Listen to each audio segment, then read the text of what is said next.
আমাকে বলেছেন শিষ্যর ভূমিকা থেকে একজন শিষ্যর যেমন আচার আচরণ সেটাই প্রকাশ করার জন্য। এই যে কমে যায়। হ্যালো, যে একটু আগে যেমন ছিল আমার সাথে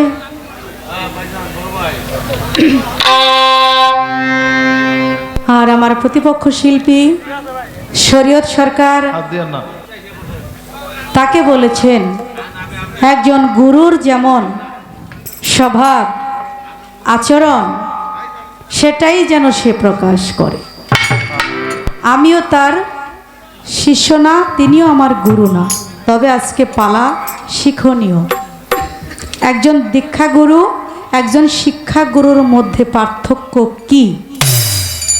একজন দীক্ষাগুরুর কাছ থেকে কি শেখা যায় আর একজন শিক্ষাগুরুর কাছ থেকে কি শেখা যায়?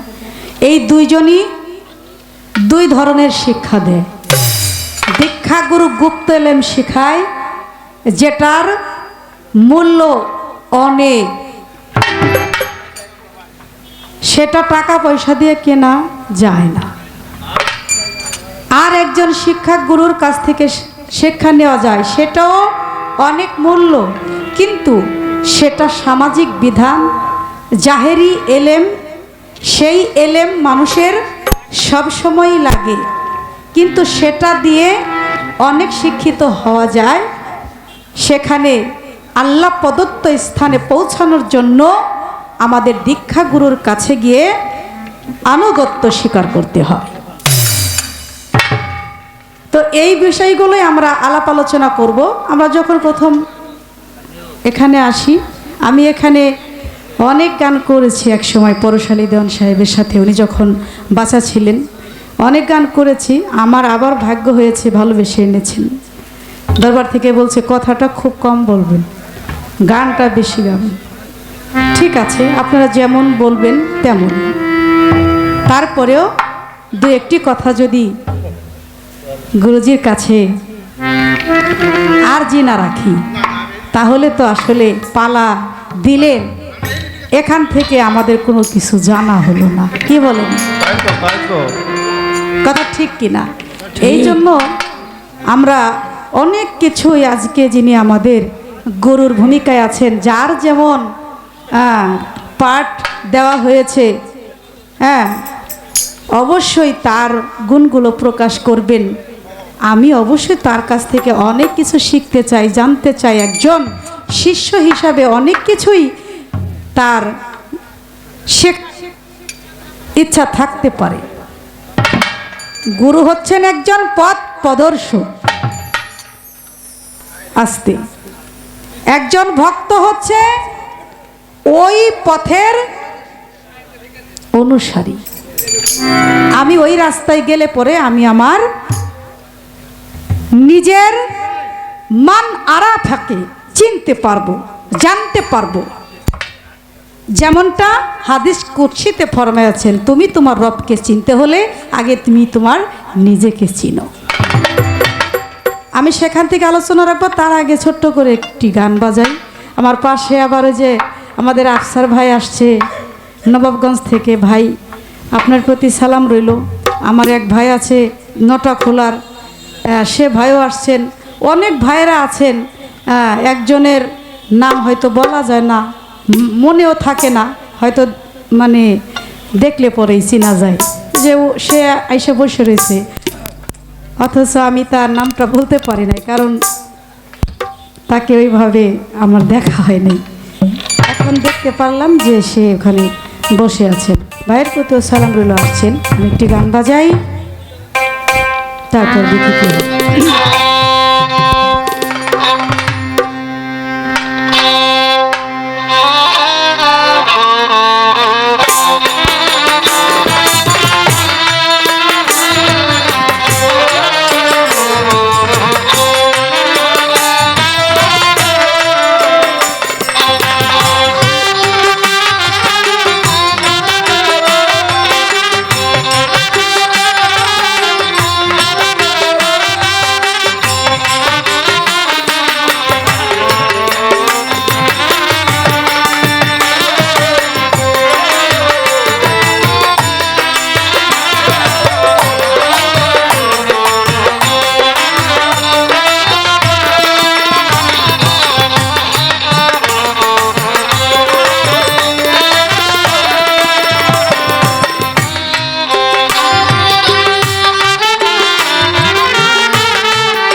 কথাও কম বলতে বলছেন। যখন আমি প্রশ্নবোধক গান রাখবো,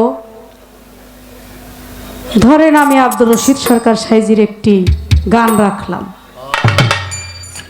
সেই গানটার মধ্যে অনেক প্রশ্ন থাকে, থাকে কিনা বলেন? থাকে। সেই প্রশ্নগুলোর কথাগুলো মৌখিকভাবে বলতে গেলে অনেক বলবে, তখন শুধু গুরুই কথা বলবে আর শিষ্য চুপচাপ বসে থাকবে, ওনার মতো উনি বলতেই থাকবে।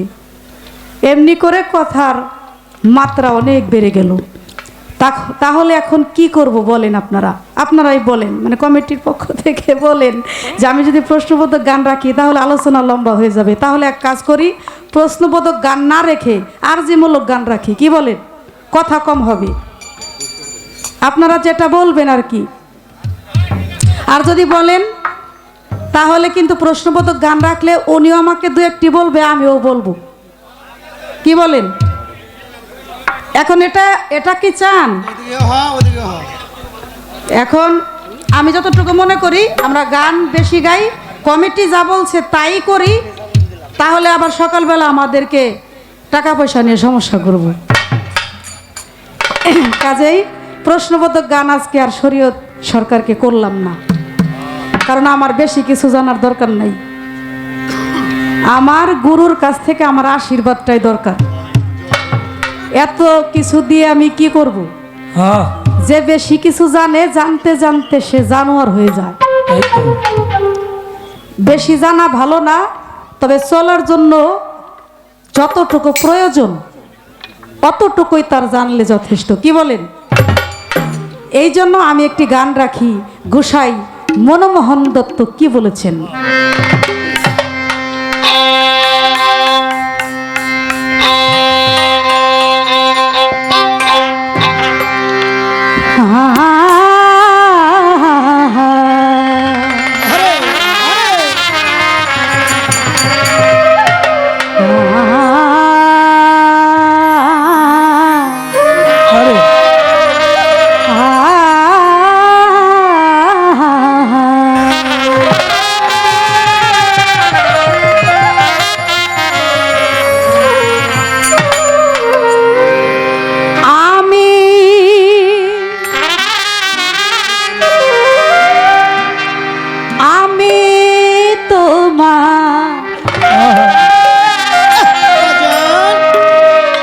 পোষা পাখি ওহে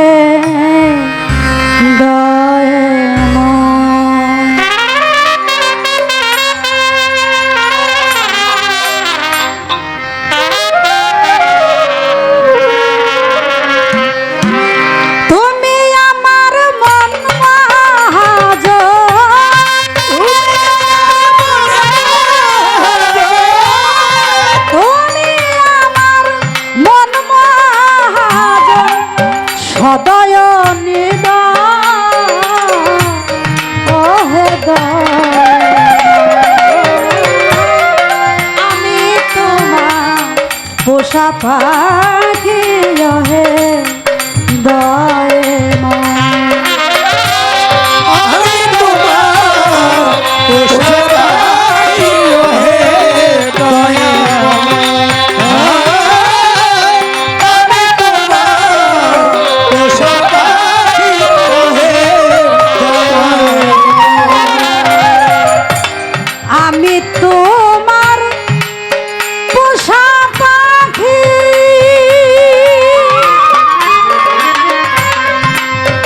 গুরুজি যা শেখাও তাই শিখি, আমি তোমার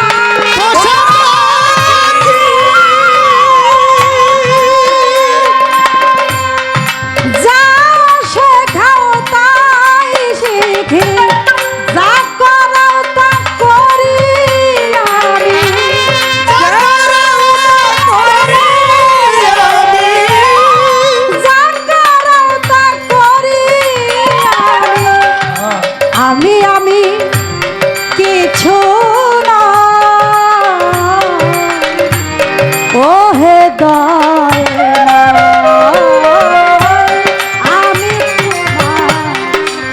পাখি হে দয়ে মন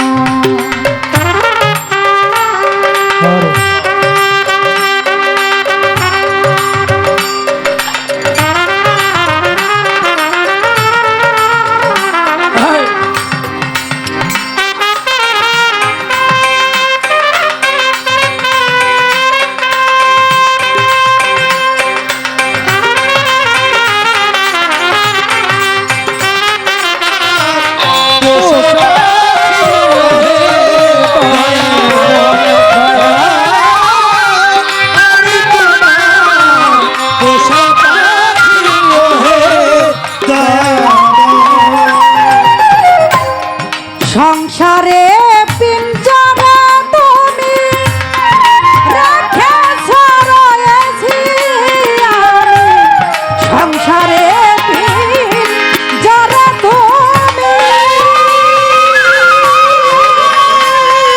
দয়াল রেখেছ রয়েছি আমি সুখ ভোগে আশ মেটে না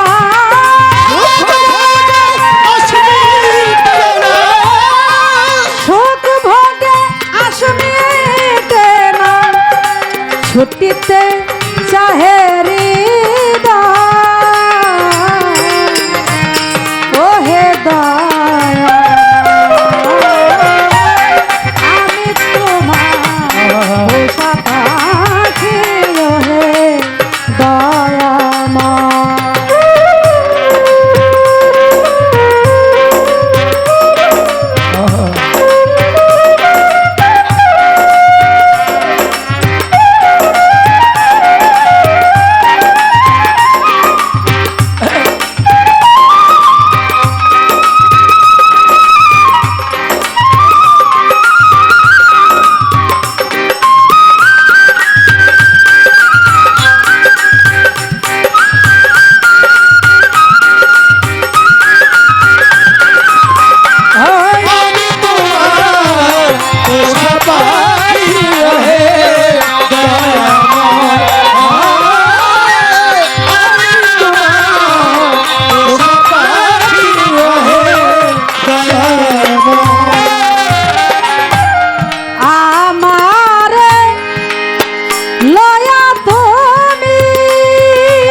কান্দাইলে কাঁদিতে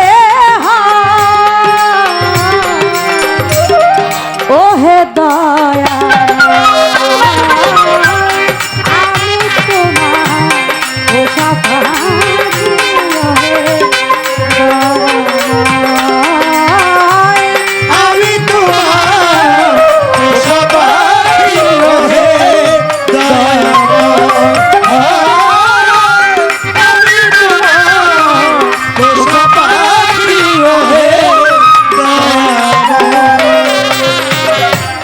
গুরুজি চালাইলে চলি আমি বানাইলে বলি আমি চালাইলে চলি আমি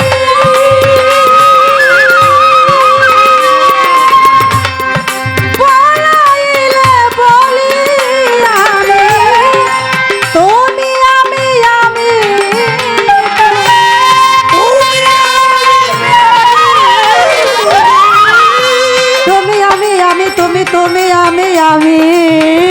তুমি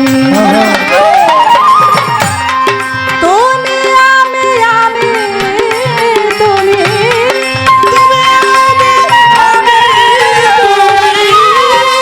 তুমি আমি তুমি কেবল দেহ আত্ম পরিচয়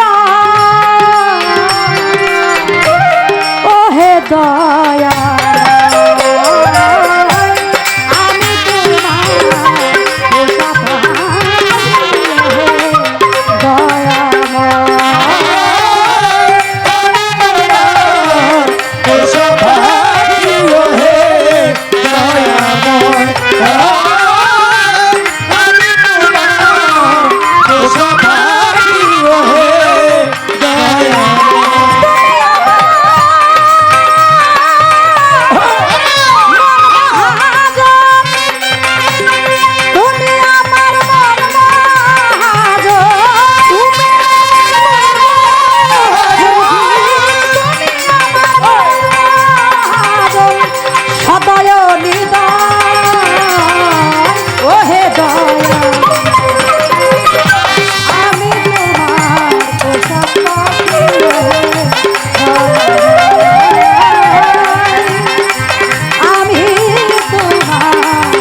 ঠাস করে সাউন্ডটা কমিয়ে দিলেন।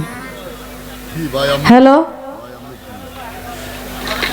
গুরুজি, আমি আপনার কাছে মুরিদ হওয়ার উপযুক্ত হয়েছে কিনা এই জন্য আমি প্রথমে আরজিমূলক গানটা রাখলাম যে দয়াল আপনি আমার এমন একজন ব্যক্তি সর্বক্ষণ আমি যেন আপনার নাম জপি, আপনার নাম ছাড়া যেন অন্য কিছু আমি না জপি। আমি উপযুক্ত হয়েছি কিনা আমি যদি প্রথমে আপনাকে জিজ্ঞাসা করি তাহলে ততস্থ স্বভাব নিয়ে অনেক কিছু আপনার কাছে আমি জিজ্ঞাসা করলাম, প্রশ্ন করলাম, আমি আপনার কাছে মাস্টার হয়ে গেলাম। এই জন্য আমি আপনার কাছে মাস্টার হতে চাই না, আমি তো স্টুডেন্ট, আমি তো আপনার একজন শিষ্য। শিষ্য মানে সে কিছু বোঝে না, আমি না বুঝে আমি আপনার কাছে এসেছি আমার এই মানব জীবনটাকে ধন্য করার জন্য। আসলে দয়াল এই মান আরাফাকে চিনার জন্য, জানার জন্য একজন উসিলাকারী ব্যক্তির কাছে যায় যার কাছে রেসালাত প্রাপ্ত গুপ্ত রয়েছে। সেই রেসালাত প্রাপ্ত সেই অলৌকিক ক্ষমতা যার মাঝে আছে সেই রসিক প্রাপ্ত, সেই খেলাফত প্রাপ্ত, সেই একজন সুফি, সেই একজন সাধক যার কাছে গেলে পরে মনের জ্বালা নিবারণ হয়ে। এখন আমি যতটুকু বলতে চাই, শেখ ফরিদ উনি কিন্তু 3 হয়নি বলেন, এই 36 বছর উনি আল্লাহর ইবাদত করেছে। উনি 12 বছর পর্যন্ত খানা দানা খাই নাই, উনি জঙ্গলে গিয়েছেন, উনি মিথ্যা কথা বলেন নাই, উনি কত কষ্ট করেছেন, উনি মাথা নিচু করে 2 পা উপরের দিকে দিয়ে উনি এমনি করে এত কঠোর ইবাদত উনি করেছেন। আল্লাহর দরবারে কঠোর ইবাদত করতে করতে এক সময় দেখা গেল শেখ ফরিদ মুখে যা বলে তাই হয়ে যায়, মুখে যা বলে তাই হয়ে যায়। এবার মায়ের কাছে বলে, মা আমি একে একে তোমার কথা মতো প্রথম 12 বছর, তারপরেও 12 বছর, তারপরেও 12 বছর, এমনি করে আমি সাধনায় কঠোরভাবে পরিশ্রম করতে করতে আল্লাহ আমাকে এমন কিছু দান করেছে যে আমি এখন যা বলি তাই হয়ে যায়। বলে তুমি যা বলো তাই হয়ে যায়, কথা ঠিক আছে, কিন্তু তুমি তো জানো না বাবা যে এই সাধনাগুলো কেন তোমাকে দিয়ে করিয়েছিলাম। কারণ তুমি যদি একটা অন্ধকার থেকে আলোর সন্ধানে যেতে চাও, ওই রাস্তাঘাট আগে তোমার জানতে হবে, চিনতে হবে। কথা ঠিক কিনা? তাই তো, তাই তো। আমি রাস্তাঘাট চিনি না, তাহলে আমি কি পথভ্রষ্ট হয়ে গেলাম নাকি? এই জন্যই আমার ঠিকানা জানা প্রয়োজন, আমি যে ওই জায়গাটাই যেতে চাই। বলে এই জন্যই বাবা আমি এত কষ্ট করে তোমাকে বারবার পাঠিয়েছিলাম, কারণ তোমার যেন ইবাদত করার সময় আর কোনো সমস্যা না হয়। এখন যে তোমার মুরিদের বয়স হয়েছে, তুমি উপযুক্ত হইছো। বলে মা বলেন কি, আমি 3 বারং 36 বছর ইবাদত করলাম, আল্লাহর মুখে যা বলি তাই হয়ে যায়। আমার মাই কেবল বলতেছে আমি বলে মাত্র উপযুক্ত হইলাম মুরিদ হওয়ার। বলে হ্যাঁ সত্যি বললাম তো। বলে কার কাছে মুরিদ হইবা তুমি? তুমি কি বাঞ্ছা করেছো? তুমি কি চেষ্টা করেছো যে কার কাছে তোমার মুরিদ হওয়া যায়? বলে মুরিদ হইলে কি হয়? বলে বাবা রে, একজন ব্যক্তি তিনি থাকেন অচেতন। ওই অচেতন অবস্থায় থাকলে পরে তার গুপ্ত এলেম সাধনা শিক্ষা হয় না। আর যখনই শিক্ষা হয় না তখন শুধু জাহিরি এলেমের মধ্যেই সে পড়ে রইল। এই জন্য গুপ্ত এলেম শেখার জন্য একজন উসিলাকারী ব্যক্তির কাছে যাইতে হয়। কারণ আল্লাহর কাছে তুমি যাইতে চাইলে, আল্লাহর জাতের সাথে তুমি মিশতে চাইলে, রসুলের অংশীদারি তুমি হতে চাইলে, ওই গাইবি এলেম হাসিল করতে চাইলে তোমার একজন উসিলাকারী ব্যক্তির কাছে গিয়ে তোমার আনুগত্য স্বীকার করতে হবে। এই জন্য যে বাবা তোমার মুরিদ হওয়ার প্রয়োজন। বলে তাই হাঁটতে হাঁটতে চলে গেছে সামনে, দেখে এক নদী। এখন নদী কিভাবে পার হয়? উনি তো সব কিছুই বলতেন, সব কিছু হয়ে যেত। নদীর সামনে গিয়ে একটা কাগজের টুকরাকে সামনে এনে এইবার উনি ওখানে একটি ফু দিলেন। ফুর ভিতরেও কিন্তু কিছু ছিল কিনা বলেন? আমি আপনি যদি ফু দেই, আমাদের ফুতে কি হবে? কিন্তু কিছু ব্যক্তি আছে, কিছু মোমেন আছে, কিছু সুফি আছে, কিছু শক্তিশালী পাওয়ারফুল কিছু সাধক আছে, মুর্শিদ আছে, গুরু আছে, যারা ফু দিলে অনেক কিছু হয়ে যায়। সুবহানাল্লাহ। উনি কাগজের একটা পেজ, সেখানে ফু দিলেন, ফু দেওয়ার সাথে সাথে নৌকা তৈরি হয়ে গেল। সুবহানাল্লাহ। নৌকা তৈরি হয়ে গেল, নৌকা নিয়ে ছুটছে। কোথায় যাবে জানেন? উনি বাঞ্ছা করেছে উপরে বোয়ালি কলেন্দর আছে, ওনার কাছে গিয়ে আমি মুরিদ হব, কারণ এখানে তো আর কাউকে দেখি না। এখন নদীতে উনি নৌকা ছুটছে, নৌকা নিয়ে ছুটতে ছুটতে মাঝামাঝি গেছে। এই দৃশ্যটা ওই যে বোয়ালি কলেন্দর ঘরে থেকে জানালা দিয়ে দেখতেছে, কারণ গুরুরা তো অন্তর্যামী, ওনারা দূর থেকে অনেক কিছুই দেখে। সে ঘরের ভিতর থেকে জানালা বাইরে মাথা দিয়ে দেখতেছে যে শেখ ফরিদ নৌকা নিয়ে তার কাছে যাইতেছে। সে বলতেছে আমার কাছে নৌকা নিয়ে শেখ ফরিদ আসতেছে, শেখ ফরিদ জানি আমার দরবারে না আসতে পারে, এই ব্যবস্থা করে দেই। সে ভেতর থেকে কিছু বলবেন? হারুন কন্ট্রাক্টর ভাই আমার এই গান শুনে আমাকে 500 টাকা দিয়ে সম্মানিত করেছে। আমার ভাইকে আমার হৃদয় থেকে ভালোবাসা রইল, প্রাণ ঢালা শুভেচ্ছা রইল। আলহামদুলিল্লাহ। এবার আমার শেখ ফরিদ যেন বোয়ালি কলেন্দরের দরবারে না যেতে পারে, একটা কারামতি আর কি। তখন এমন কারামতি উনি প্রয়োগ করলো, ঝড় তুফান সেখানে বৃদ্ধি করে দিল। নৌকার মধ্যে ঝড় তুফান এমন ভাবে আরম্ভ হয়েছে, ওই ঝড় তুফানের মধ্যে এইবার শেখ ফরিদ নৌকা নিয়ে বিপদে। নৌকা সামনেও নিতে পারে না, পিছেও নিতে পারে না। শেখ ফরিদ বিষয়টা বুঝতে পারছেন। উনি বুঝতে পারছেন যে আমাকে ওই জানালা দিয়ে দেখে আমারে যাওয়ার পথ বন্ধ করে দিছে। আরে রাখ, আমারে যাওয়ার পথ বন্ধ করে দিছে। তার কারামতি শুরু হয়ে গেল। বলে যে নাকি আমারে এই নৌকা নিয়ে তার দরবারে যাইতে দিল না, এই মুহূর্তে যে বাইরে মাথা আনছে, তার মাথার মধ্যে 2টা শিং জানি হয়ে যায়। মাথার মধ্যে 2টা শিং হয়ে গেছে। এইবার বোয়ালি কলেন্দর মাথা ভিতরেও নিতে পারে না, শত চেষ্টা করেও নিতে পারে না। শিং যদি বাইরে থাকে জানালা দিয়ে আর কেমনে যাইব? এখন কি করি? শিং নিয়ে আর সে ভিতরে যাইতে পারে না। এইবার বোয়ালি কলেন্দর বলে কারামতি শেখ ফরিদও কম জানে না। হ্যাঁ এখন এই পেঁচাপেচি করে কোনো লাভ নাই। এই ঝড় তুফান আমি শুরু করছি, আমি ছাড়া তো আর এইটা শেষ হবে না।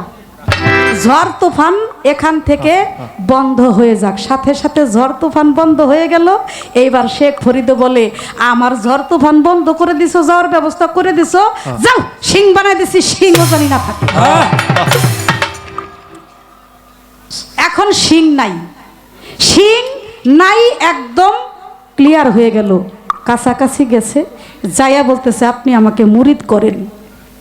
কলেন্দার দু চোখের পানি ছেড়ে দিয়ে বলেন, শেখ ফরিদ, তুমি ইবাদত করতে করতে এমন পর্যায়ে চলে গেছো, তোমার মতো এত ইবাদত আমি করতে পারি নাই। কারণ আমি তোমাকে মুরিদ করব, আমি তোমাকে শিষ্য করব, আমি তোমাকে করতে পারবো না, কারণ তুমি আমার থেকেও এলেমে এগিয়ে গেছো। বলে, কার কাছে তাহলে যাব? অবশেষে তিনি কুতুবউদ্দিন বখতিয়ার কাছে গিয়ে মুরিদ হলেন। কথা কি খারাপ লাগে? এখন আপনি যদি আশা করে একটা দয়ালের কাছে যান মুরিদ হতে, সে মুরিদ করতে পারলেন না, আরেক জায়গায় গিয়ে সে মুরিদ হলেন। আমার একটু জানার ব্যাপার, আমি আমার গুরুর কাছে বিষয়টা জানতে চাই। কি এলেম তার কাছে কম ছিল, যার জন্য তার কাছে মুরিদ না হয়ে শেখ ফরিদ কুতুবউদ্দিন বখতিয়ার কাকির কাছে মুরিদ হলেন? আপনারা কি বিষয়টা একটু জানতে চান? অবভিয়াসলি জানার ইচ্ছা আছে কিনা? এখানে কি বিষয়টা রয়েছে এইটাই আমার দয়াল যদি একটু বলতেন, তাহলে আমি খুব খুশি হইতাম। যে দয়াল, আসলে আমরা তো জায়গা চিনি না। শাস্ত্র মতে বলে, ভাত খাও সেই না, পীর ধরো যাই না।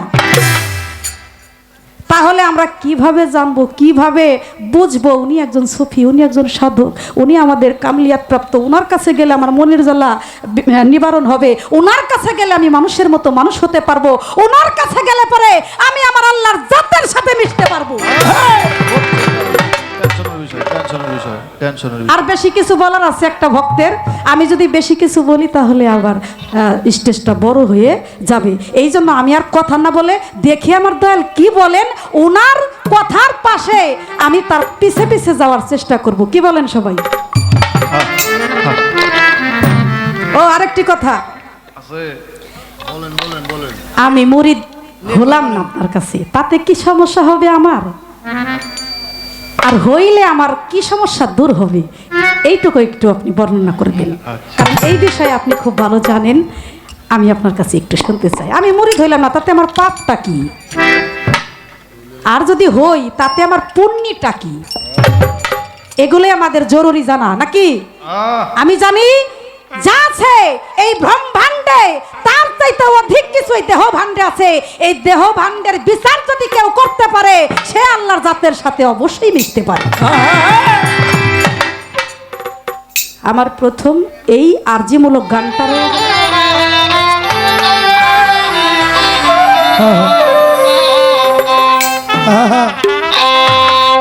মন তো ঘরে বসে না রে, প্রাণ তো ঘরে বসে না, দয়ালের পিরিতে আমি হইলাম দেওয়ানা। আমার মন তো ঘরে বসে না রে, প্রাণ তো ঘরে বসে না, মুর্শিদের পিরিতে আমি হইলাম দেওয়ানা। আমার দয়ালের পিরিতে আমি হইলাম দেওয়ানা।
দেখলে কিছু সরে রে আরে ও বান্ধব রে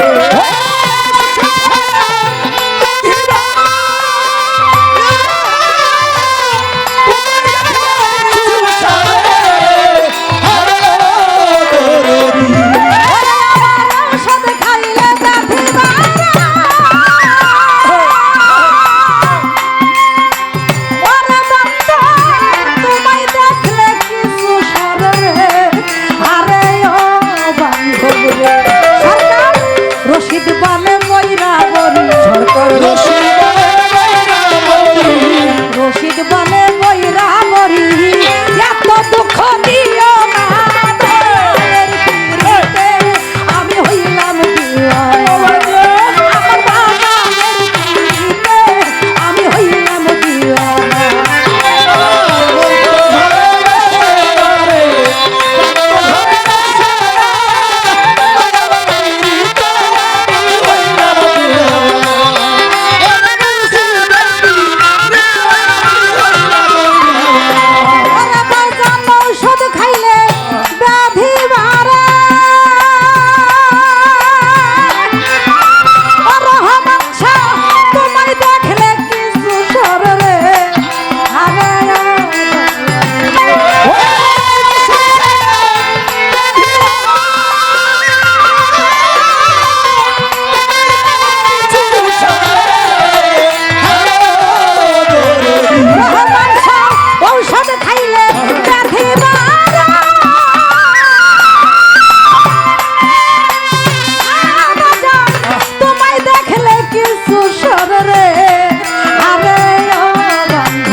রশিদ বলে বৈরা বরি এত দুঃখ দিও না দয়ালের পীড়িতে আমি হইলাম দিওয়ানা আমার মুর্শিদের পীড়িতে আমি হইলাম দিওয়ানা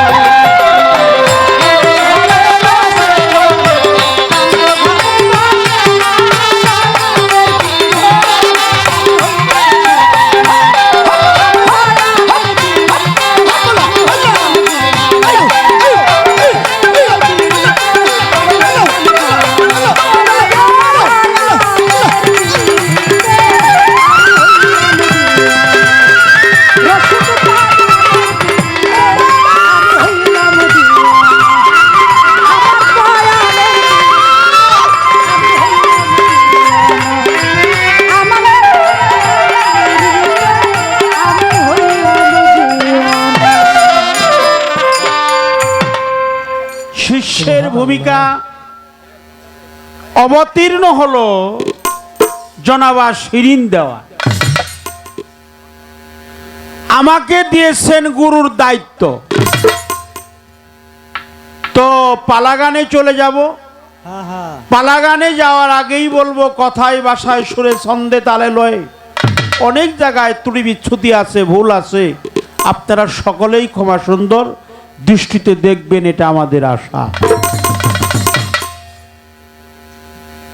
পালাও দিবেন গুরু শিষ্য আর বলবেন কথা বলবেন কম,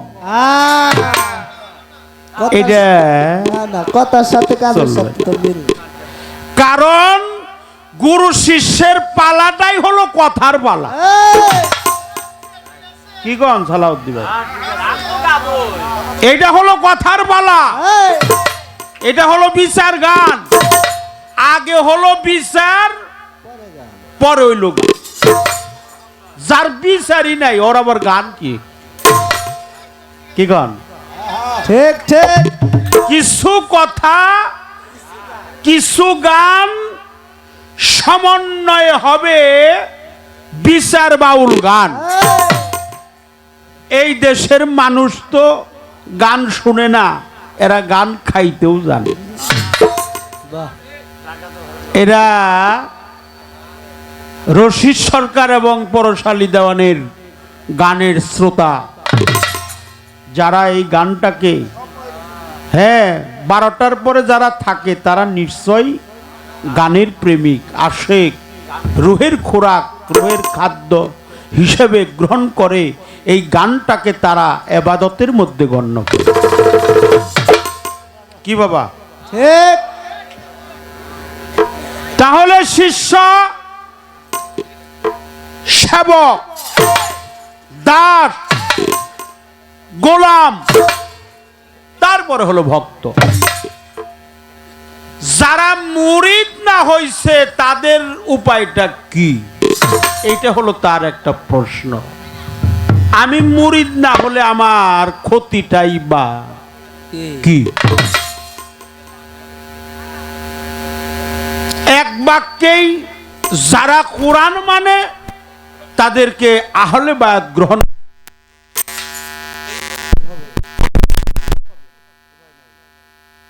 প্রিয় নবীজি, সকলে বলেন সাল্লাল্লাহু সাল্লাল্লাহু আলাইহি ওয়াসাল্লাম। আমাদের প্রিয় নবী, নূর নবী, মিশকাত জিল্লে সানির মধ্যে লেখা আছে, মুরিদ না হইয়া যারা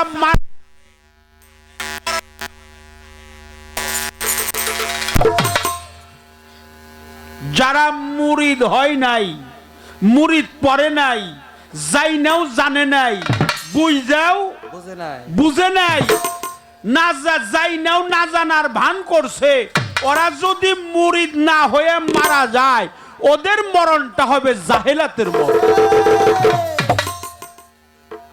আল্লাহর পবিত্র কোরআন প্রথম রুকুর মধ্যে সূরা ফাতির 10 নম্বর আয়াতে বলেছে, হে রাসূল, যে সমস্ত লোক আপনার হাতে হাত দিয়ে আহলে বায়াত স্বীকার করলো ওরা আপনার হাত ধরে নাই, ওই হাতটা আমি আল্লাহর হাত ধরে বলি। সুবহানাল্লাহ। কোরআন মানেন কে কে? একটু হাতটা উঁচা করেন। সবাই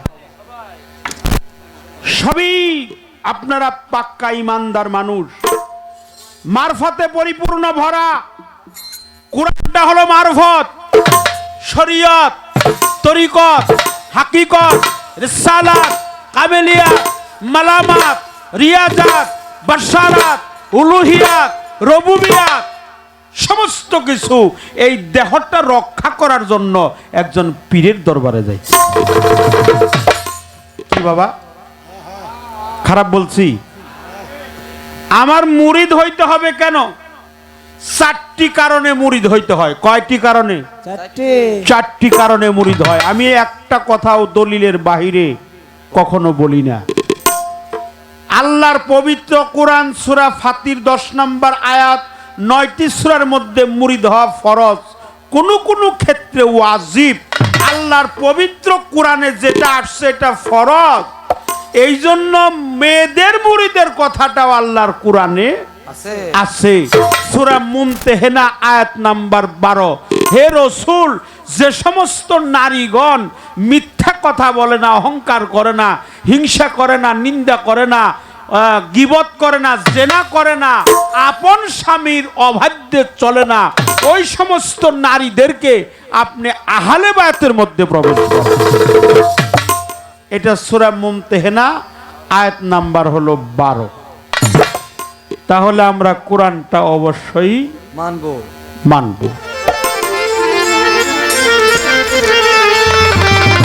ওরে বিজ্ঞানময় বিধাতা যিনি,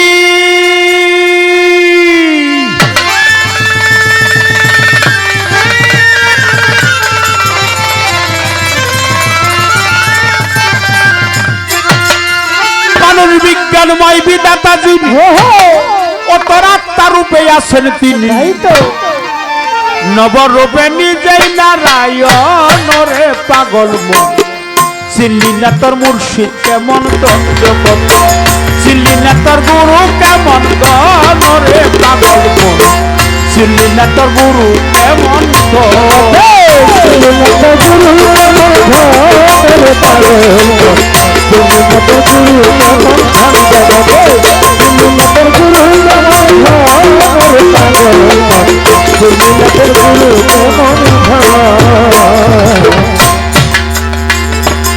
অনন্ত আদি বিধাতা,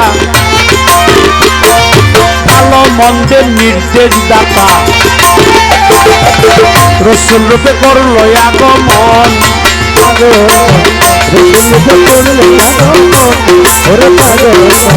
রসুলকে পড়িয়ে যাব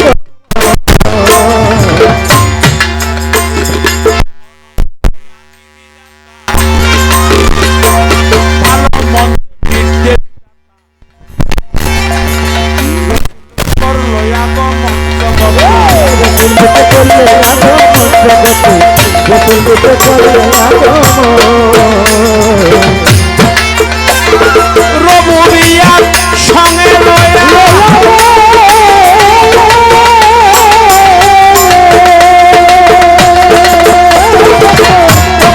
সঙ্গে লইয়া রেসালা প্রকাশ করিয়া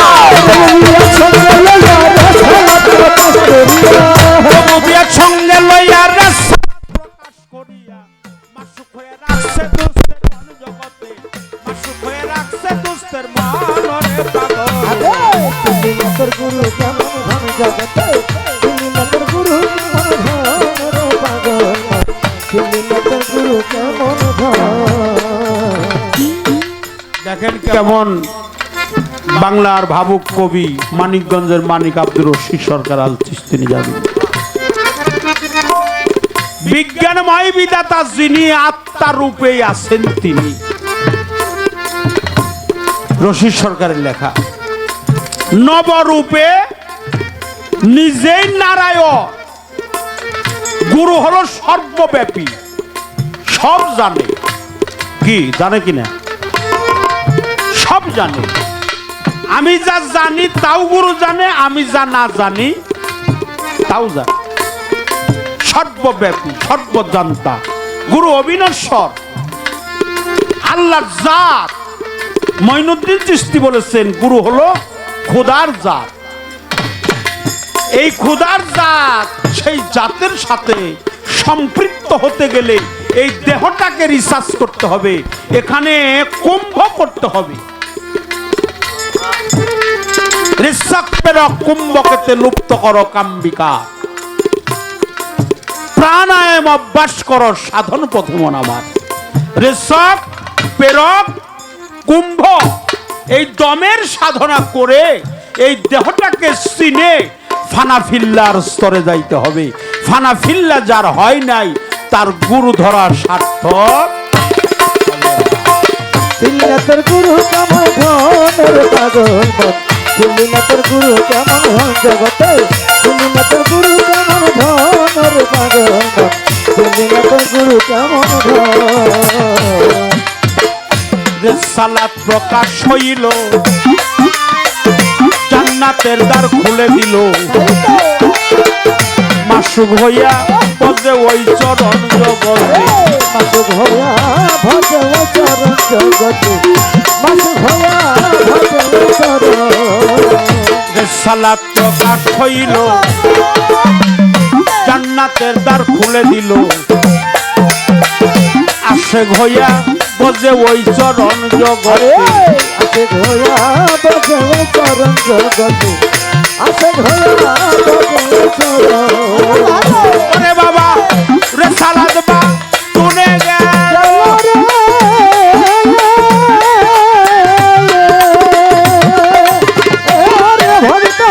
রেসালাত বা তুনে গেল মাওলাইয়া জারি হইল রেসালাত বা তুনে গেল মাওলাইয়া জারি হইল রেসালাত বা তুনে গেল মাওলাইয়া জারি হইল মানুষ গুরু আলীর আগমন জগতে মানুষ গুরু আলীর আগমন রে পাগল তোর গুরু কেমন ধন জগতে তুমি না তোর গুরু কেমন ধন ওরে পাগল তুমি না তোর গুরু কেমন ধন এই তিন দ্বারা প্রাপ্তি যারা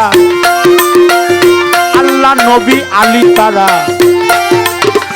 মুর্শিদ হলো তাদেরই একজন ওরে পাগল মুর্শিদ হলো তাদেরই একজন ওরে পাগল মুর্শিদ হলো তাদেরই একজন এই তিন দ্বারা প্রাপ্তি যারা আরে বাবা আল্লাহ নবী আলী তারা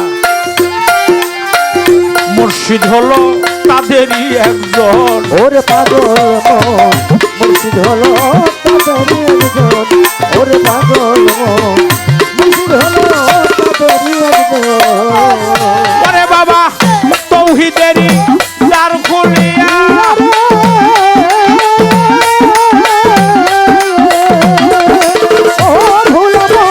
তৌহিদেরই দ্বার খুলিয়া রশিদ কয় তুই দেখ না চাইয়া তৌহিদেরই দ্বার খুলিয়া রশিদ বলে দেখ না চাইয়া।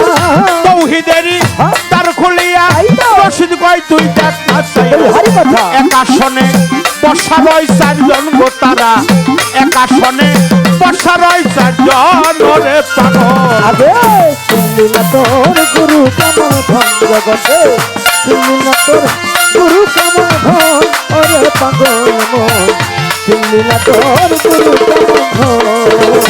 বিজ্ঞানময় বিধাতা যিনি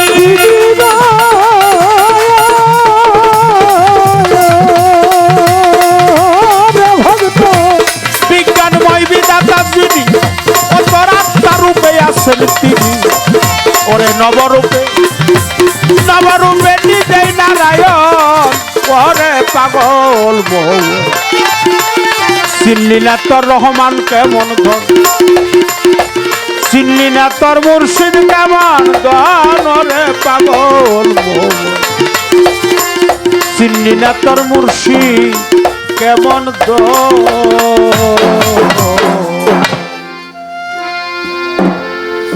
পালা গানে গুরুর পালা নিয়ে আমি একটি গান করলাম। শিষ্যের পালা থেকে এবার যে প্রশ্ন আসবে চেষ্টা করব আমি তা গাওয়ার জন্য।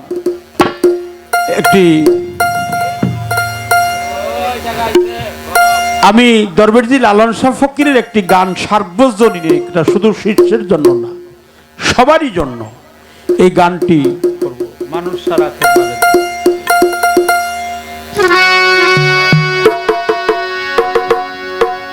লালন সাইজির একটি গান আমি গাওয়ার চেষ্টা করব, তারপরে দেখি কোন দিকে যাওয়া যায়। শোনার মানুষ পাইছি আজকে আজকে যে মানুষগুলো আছে একেবারে শোনার মানুষ, বাছাই করা মানুষ, বয়োজ্যেষ্ঠ মুরব্বী, সাধক, শিক্ষিত সমাজ, সবার প্রতি আমি শ্রদ্ধা জানাই, ভক্তি জানাই, সাধুবাদ জানাই। আমার শিষ্যের প্রতি আমি প্রাণডালা আশীর্বাদ জানাই, দোয়া ভালোবাসা জানাই, সাধুবাদ। মানুষ ছাড়া খেয়ে পারে তুই মূল হারাবি, মানুষ ছাড়া খেপারে তুই মূল হারাবি, মানুষ ছাড়া খেয়ে পারে তুই মূল হারাবি। মানুষ বজলে সোনার মানুষ ছবি রে মন, মুর্শিদ বজলে সোনার মানুষ ছবি। আরে মানুষ ছাড়া খেপারে তুই মূল হারাবি, মানুষ ছাড়া খেপারে তুই মূল হারাবি। মানুষ সোনার মানুষ হবি, আমি জানা মুর্শিদ ভজলে সোনার মানুষ হবি। আরে এই মানুষ সেই মানুষ গাথা গাছে যেমন আলেক লতা, আরে এই মানুষের মানুষ গাথা গাছে যেমন আলেক লতা। আরে এই মানুষ সেই মানুষ গাথা গাছে যেমন আলেক লতা, চেনে শুনে নুয়াও মাথা যাতে তোরবি, জেনে শুনে নুয়াও মাথা যাতে তোরবি, চেনে শুনে নুয়াও মাথা যাতে তোরবি। মুর্শিদ বজিলে সোনার মানুষ ছবি রে মন, রহমান খান বজলে সোনার মানুষ ছবি। মানুষ ছাড়া খেপারে তুই মূল হারাবি, মানুষ ছাড়া খেপারে তুই মূল হারাবি। মানুষ হইলে সোনার মানুষ হবি, আমি জানি মুর্শিদ হইলে সোনার মানুষ হবি। আরে $2 মিনালে সোনার মানুষ উজলে, আরে $2 মিহিনালে সোনার মানুষ উজলে, আরে $2 মিনালে সোনার মানুষ উজলে। দয়াল গুরু কৃপা হলে জানতে আরে পারবি, দয়াল গুরু কৃপা হলে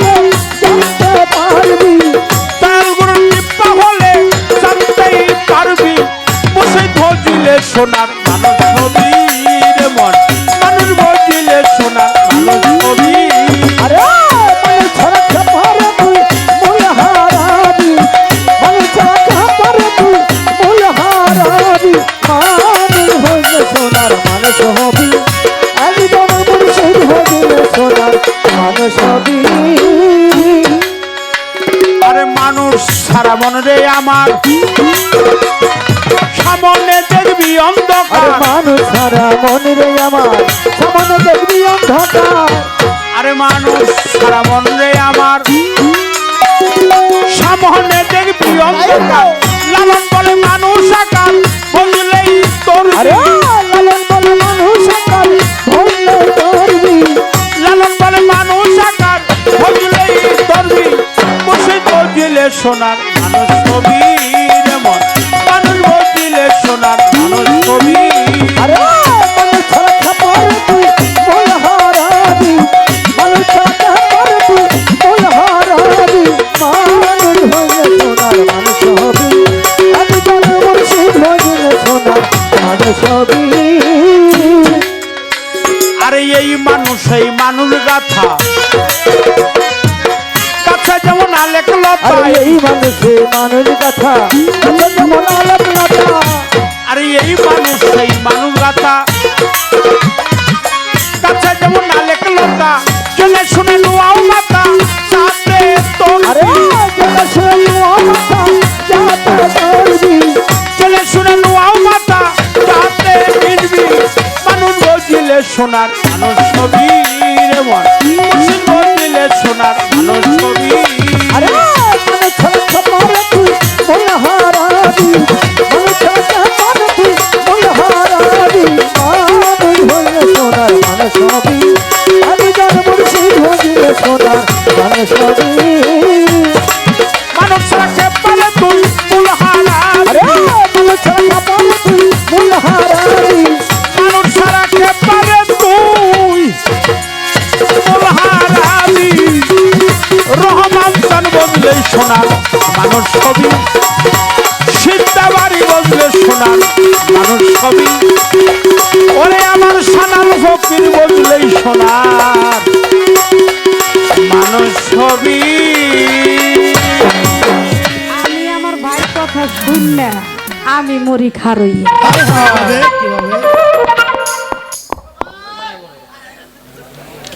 এখানে কম করে হলো 20টি চ্যানেল আসছে, এই 10টি চ্যানেলই আমার মাধ্যমে আসছে,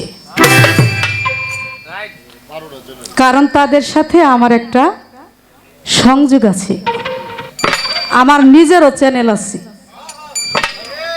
এখানে কথাবার্তা হিসাব করে বলতে হবে, কারণ আগের দিন বাঘে খাইছে।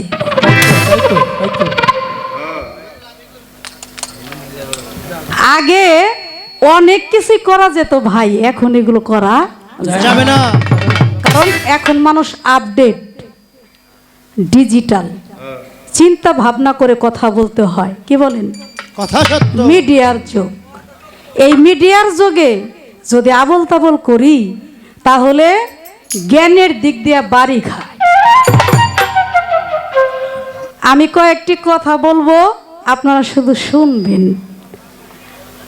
যারা মহৎ, যারা জ্ঞানী মানুষ, তারা কিন্তু বসে বসে শুনে, খারাপটাও শুনে, ভালোটাও শুনে।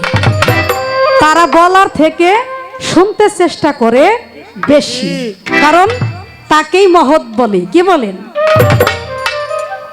এখানে আমার ভাই উঠে বললেন, আপনার অনেক সুনাম শুনে আপনাকে এখানে আমরা ইনভাইট করছি। আপা, এই পালা আপনি আরজিমূলক গান গাইতেছেন, কি গান গাইতেছেন আপা? হ্যাঁ, আমরা তো কথাবার্তা শুনবো, এখানে কথাবার্তা শোনার এলাকা। আপনি প্রশ্ন করেন নাই, আপনি শুধু আরজি গান গাইলেন, এইটা কিন্তু আমরা মানতে পারবো না। এখন আমি একটি কথা বলি আপনাদেরকে, আপনারা আমাকে কথাটার উত্তর করবেন। এই গুরু শিষ্যর পালার স্তর হচ্ছে 4টি।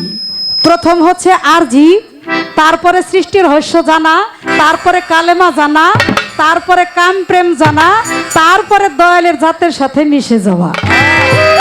হ্যালো, এখন তৃতীয় স্তরের কথা যদি আমি প্রথম আমার দয়ালের কাছে যাই তাহলে আমার পালাটা কিন্তু হবে না। উনি বললেন আপনারা গান করবেন, কাম প্রেমের ভাব নিয়ে গান করবেন। ভাই আমি পালাটা করার আগেই কিন্তু জিজ্ঞাসা করছি কি না, এই ভাই কিন্তু ঘর থেকে বলছে শুনেন আপনারা ঊর্ধ্ব স্তর থেকে কথা আলোচনা করবেন, ঊর্ধ্ব জায়গা থেকে। এ ভাই আমি যেই জায়গা থেকে আলোচনা করেছি আমার কি ঊর্ধ্বের হয় নাই? মান আরাফা শব্দের অর্থ কি? অজুদ। আমি কি মান আরাফা সম্পর্কে আমার গুরুর কাছে জিজ্ঞাসা করি নাই যে আমি কিভাবে আমি আমার মান আরাফাকে চিনবো জানবো? এটাকে আমি বলি নাই? প্রশ্ন হয় নাই আমার? তারপরে আমি কি বলি নাই দয়াল মুরিদ হইলে কি হয়, না হইলে কি হয়? ও দয়াল, একজনের কাছে মুরিদ হতে গেলাম, তার কাছে আমি গেলাম না, আমি আরেকজনের কাছে গিয়ে মুরিদ হলাম। কেন, কোন অভাবের জন্য মুরিদ হলাম? এখন আমি আপনাকে বলি, ইসরাইল শাহ, সাধক ইসরাইল শাহ একটি গানে বলেছে, মুর্শিদের দরবার ভক্তের কাবা ঘর, জান্নাতের হাওয়া তথাই বয়ে যায়, বিশ্বাস আর ভক্তি থাকলে পায় মুক্তি, না জানি কার ভাগ্য হয়। প্রথম সবক হচ্ছে মুর্শিদের দরবার যাইয়া, প্রথম সবক হচ্ছে মুর্শিদের দরবার যাইয়া বসিবেন নত হইয়া, অপেক্ষায় থাকবেন তাহার হুকুমের আশায়। ভাই আপনি তো আমার লাইনের মানুষ, আপনার কাছে আমি বলি দেখেন আমারটা ঠিক আছে কিনা। রশিদ বাবার ঘরে থেকে আমি আসছি, ভুল মানুষের সঙ্গ করে তো আর আমি আসি নাই, আর উল্টা পাল্টা গায়িকা আমি না যে আমি আইসেই গুরুর সাথে মোহব্বত নাই, প্রেম নাই, কোনো আরজি নাই। আমি যাই এই গুরুরে বললাম ভদ্রলোকের মতো আমার এই প্রশ্ন জবাব দেন, ভদ্রলোকের মতো আমার এই কথা জবাব দেন, ভদ্রলোকের মতো এইগুলো জবাব দেন। কেন, আমি কি আমার গুরুরে চাকর রাখছিলাম? কথার উত্তর করেন আপনারা। ইসরাইল শাহর গানে কি বলেছে? মুর্শিদ কোন সময় কোন হালে থাকে, কিভাবে কাহাকে ডাকে, খবরদার সালাম দিবে না তারে ওই সময়। তারে করো কদম বুঝি যত লাগে খুশি, ইবাদত রয়ে গেছে ওই জায়গায়। মুর্শিদের দরবার যায় বসিবে নত হইয়া, অপেক্ষায় থাকবে তার হুকুমের আশায়। তোমার যাহা দরকার জানা আছে তার ওজন করিবে তোমার কথাই কথা। বুঝতে হবে, মুর্শিদ তোমার থেকে যখন চাই তুমি চাইবা তাহার পায়, ইবাদত রয়ে গেছে ওই জায়গায়। হাসানে কয় কামেল পীরে যদি তোমারে দয়া করে তবেই তোমার জীবন ধন্য হবে। এখন আমি গিয়েই যদি কাম প্রেমের আলোচনা করি, পালাটা কি আমার কাম প্রেম দিছে নাকি? আপনারা বলেন, দিছে আমাকে কাম প্রেমের পালা? এই বলেন, এই উনি যা দাঁড়ায় বললেন, উনি তো একটা জ্ঞানী মানুষ। আমি হাসতে হাসতে একটু বলি, উনি তো একটু কর্কট ভাষায় বলছে, তীক্ষ্ণ গতিতে। আমি একটু বলি যে আপনি যে কথাটা আমাকে বললেন, আপনি কি আমাকে ছোট করার জন্য বললেন? আমি কি এই যে গানগুলো গেয়েছি আপনি গানগুলোর অর্থগুলো শুনছেন? আপনি কোথায় ছিলেন? গানের কথাগুলো কি হয়েছে? দয়াল আমি তোমার পোষা পাখি, অহে দয়াময় দয়াল, আমার জানার ইচ্ছা, আমি অন্ধকারে পড়ে আছি, আলোর সন্ধান চাই, আমি উছিলার মাধ্যমে আল্লাহর সাথে মিশতে চাই, আমি আপনার সেবা যত্ন করতে চাই, আমি কোন পথে গেলে পরে আমি পথভ্রষ্ট যেন না হয়ে যাই, আমি আমাকে চিনতে চাই, জানতে চাই। এটা কি মানব দেহের প্রশ্ন হয় নাই?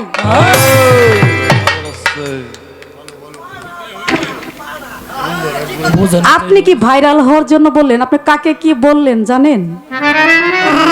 আপনি যদি জ্ঞানী মানুষ হইতেন আপনি মাইক দিয়ে না বলে, যেহেতু চ্যানেল আছে তাই না, এটা একটা ধর্মীয়ই, আপনার যদি কোনো কিছু ক্লেম থাকতো আপনি একটু আড়ালে তো বলতে পারতেন এসে, নাকি? জাপা আপনি তাহলে আমাদেরকে দু একটা প্রশ্নবোধক গান শোনান বা আপনি কামের একটু আলোচনা রাখেন, কিন্তু সেটার পর্ব তো ভাই এখনই আসে নাই। আমি তো আস্তে আস্তে যাব, আমাকে সুযোগ দিবেন না আপনি? এখন আপনার মতে যদি আমি গান করি ভাই, আমি তো আপনার মতে গান করব না। এখানে আপনার মতো আরো অনেক দর্শক আছে বোঝার মতো। কি আমি যদি উল্টা পাল্টা গান গাই, আমারে এখানে বায়না করে আনছে 65,000 দিয়ে, তাহলে আমি আই সেই প্রশ্ন করব, কাম প্রেম কও, আমার দেহের ভিতরে কামজালা কেমনে নিভবো কও?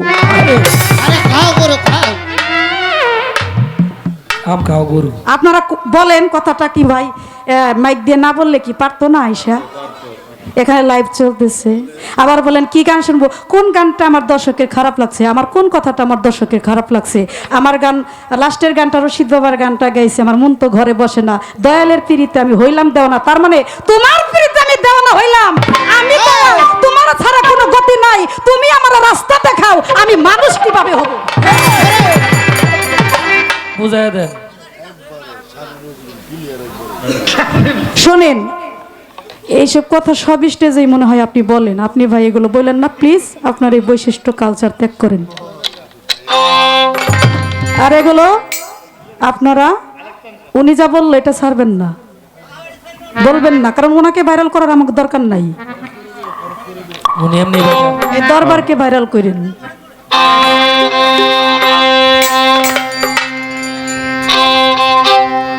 ঠিক আছে, এবার আমার আরজি হয়েছে, আমি তার কাছে অনেক সুন্দরভাবে তার মীমাংসা পেয়েছি। সবচাইতে মারাত্মক প্রশ্ন হয়েছে এখানে, দয়াল মুরিদ হইলে কি হয়, না হইলে কি হয়, এটা মারাত্মক প্রশ্ন না? আমি মুরিদ হব না, তাতে আমার কি ক্ষতি হবে, কি পাপ হবে, আর আমি হইলে পরে আমার জন্য কি পুণ্য হবে? আমি যে মুরিদ হব, কিভাবে আপনাকে চিনবো যে আপনার কাছে গেলে পরে আমার মনের জ্বালা নিবারণ হবে?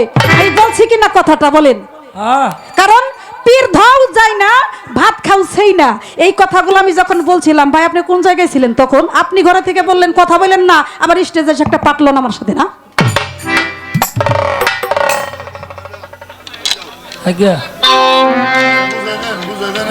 এই প্রশ্নবোধক গান 2টা গামু, সে 2 ঘন্টা পেশাল পারুক, দেখি মানুষ কতক্ষণ থাকে এখানে, গান কম গামু।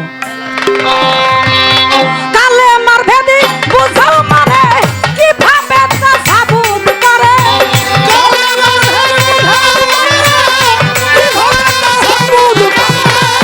কালে মার ভেদ বুঝাও মানে কিভাবে তা সাবুত করে, দেহের কলমা দেখবো আমি চাইয়ার বাজান, দেহের কলমা দেখবো আমি চাইয়ার দিবা দেখাইয়া, দেহের কলমা দেখবো আমি চাইয়ার বাজান, দেহের কলমা দেখবো আমি চাইয়ার দিবা দেখাইয়া, দেহের কলমা দেখবো আমি চাইয়া।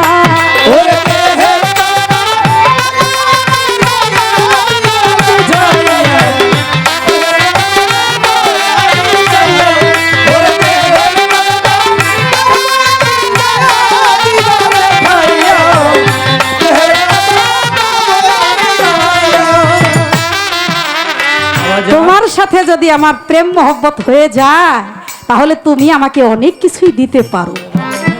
তোমার সাথে যদি আমার প্রেম ভালোবাসা মহব্বত সৃষ্টি না হয়, দেখা দেখি না হয়, তাহলে তোমার কাছ থেকে কোনো অধিকারই নাই আমার কোনো কিছু চাওয়া পাওয়া। কথা ঠিক কিনা? আমি তার সাথে আগে তাকে আমি দেখব, সে আমাকে দেখবে, আমার ব্যবহার আচরণ যদি তার ভালো লাগে, সে আমাকে অনেক কিছু দিতে পারে।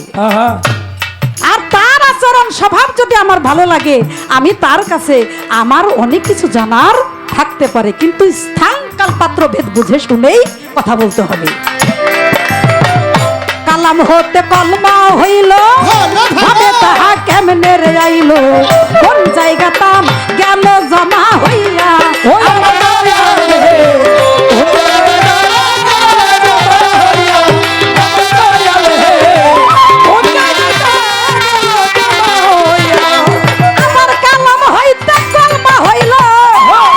সাগর ভাইরে ভাবে তাহা কেমনে আইল রে, কোন জায়গায় তা গেল জমা হইয়া, ও কাদের কালো রে,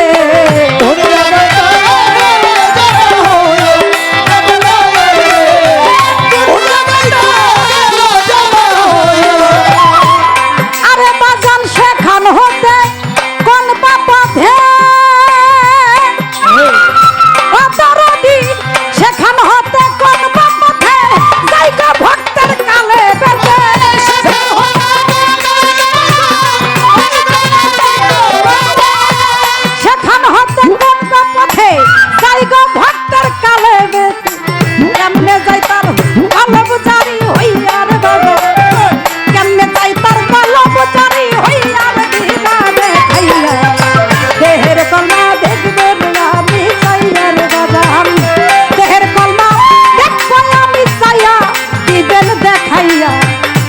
দেহের কলমা দেখবো আমি চাইয়া।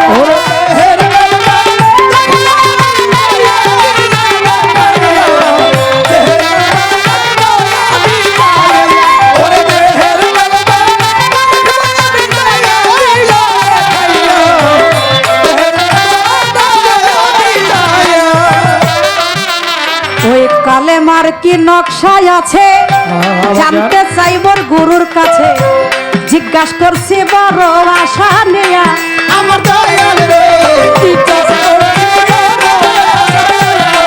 আমার দয়াল রে জিজ্ঞাসা করছি বড় আশা লইয়া।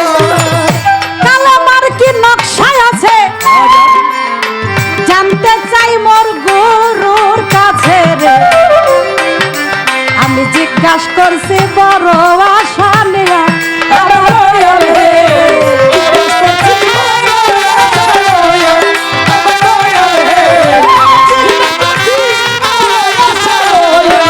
আমার কলমের দরজা কয়টা, মানব দেহের কলমের দরজা কয়টা, বলেন তাহার মূল বিষয়টা।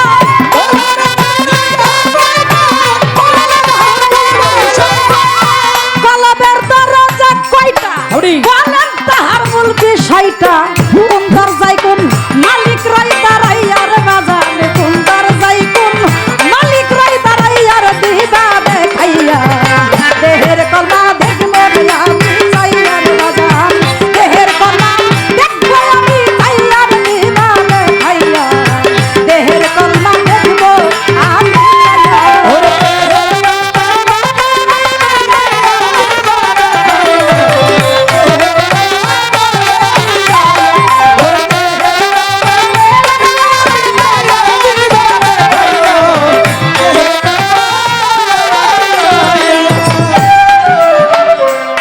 আরে দেহের কোন দরজাই উকি দিলে সেথাই মসজিদ এক সামনে নিলে। কোন দরজা হয় কোন দরজা খুলিয়া, রে কোন নামাজ হয় কোন দরজা খুলিয়া।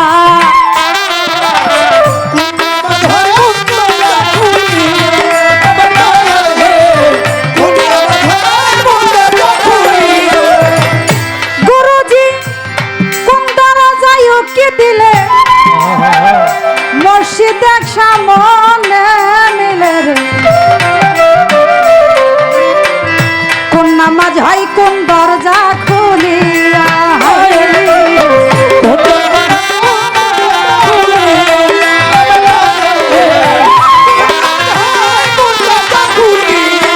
আবার একটা পাখি ইমাম হইয়া,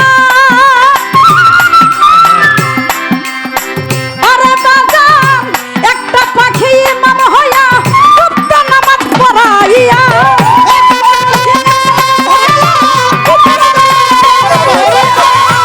একটা পাখি ইমাম হইয়া গুপ্ত নামাজ পড়াইয়া, তিন সাগরের পানি দেই খাওয়াইয়া রে সেই তিন সাগরের পানি দেই খাওয়াইয়া দিবা দেখাইয়া। দেহের কলমা দেখবো আমি চাইয়ার বাজার, দেহের কলমা দেখবো আমি চাইয়ার দিবা দেখাইয়া। দেহের কলমা দেখবো আমি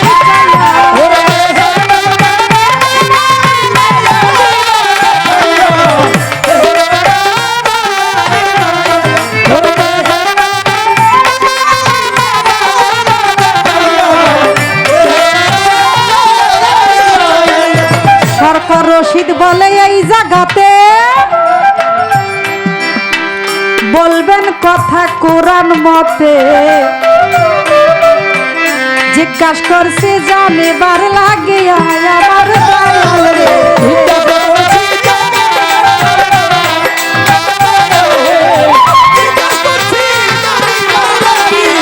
সরকার রশিদ বলে এই জায়গাতে বলবেন কথা কোরআন মতে রে।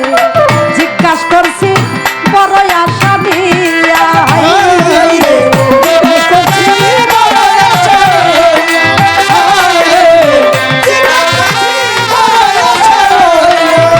সত্য জবাব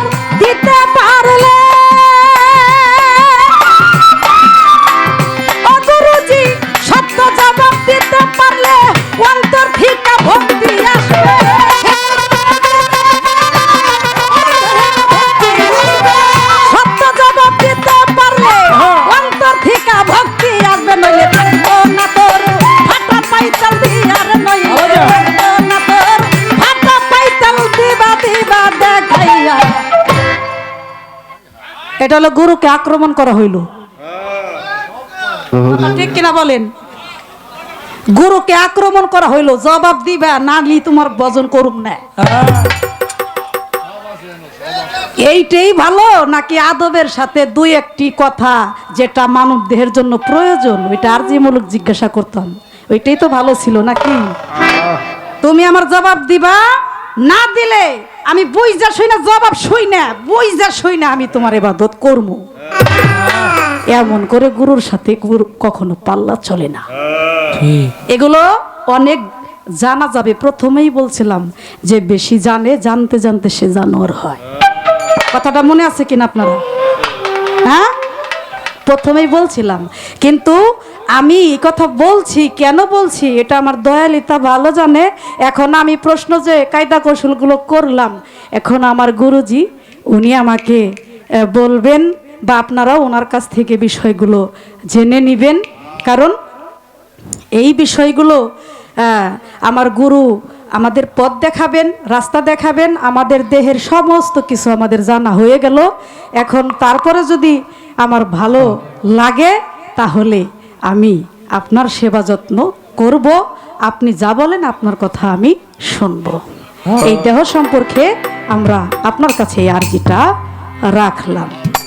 এখন লালন সাইজির আরেকটা গানে বলেছে দেহ সম্পর্কে, আজ আমার দেহের খবর বলো গুরুধন, দেহ কোন দিকে বেশি রয়েছে কোন দিকে রয়েছে কম। আজ আমার দেহের খবর বলো গুরুধন। গুরুজিও বলছেন যা ব্রহ্মাণ্ডে আছে তার থেকে ভাণ্ডে বেশি আছে, মানব ভাণ্ডে বেশি আছে। তাহলে মানব ভাণ্ডে যদি বেশি থাকে তাহলে দেহ একদিকে কম আরেক দিকে নাকি বেশি আছে। কথাটা কি বুঝতে পারছেন আপনারা? তাহলে একদিকে কম আর একদিকে বেশি, এই কোন জায়গায় কম আর কোন জায়গায় বেশি আমার একটু কইতে হবে। হ্যাঁ, খবর আছে আজকে। কোন মুকামে অজুদ মাজুদ, কোন মুকামে লাহুদ নাসুদ, যেখানে যা বুঝে তাই কম। কোন মুকামে মালকুন জমরুদ, কোন মুকামে মালকুন জমরুদ, 84 কোষ বৃন্দাবন। এগুলো আমার গুরুর কাছে জানার থাকলো, মনে রাখবেন। মৌখিক বলতেছি, গুরুজি এই দেহে 52টা বাজার আছে, তার 53 গলি রয়েছে। কোন বাজারের কি রং এই দেহের ভিতরে আছে আপনারা জানতে চান না? আমাদের গুরু যিনি উনি মহান, উনি এই কথাগুলো আমাদেরকে শিখাবেন। কোন মাকামে সোনার পাবন, কোন মাকামে রয় হুতাসন, ফকির লালন বলে কোথায় মাবুদ, কোন তক্তাতে কার আসন।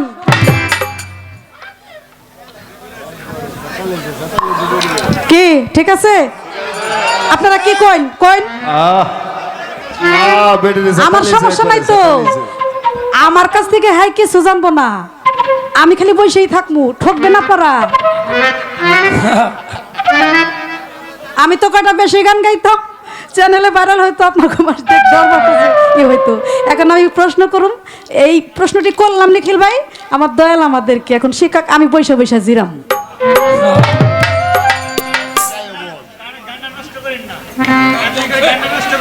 হ্যাঁ, এইবার একটি মনের মতো করে গান অর্ডার করেছেন। আমার মন তো ঘরে বসে না, প্রাণ তো ঘরে বসে না, দয়ালের পিড়িতে আমি হইলাম দেওয়ানা।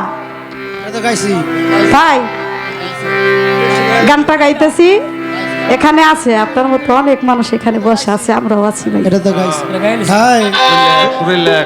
ও গানটি হচ্ছে থাকবো তোমার চরণ দাসী হয়ে, এক লোকে আদেশ করছেন।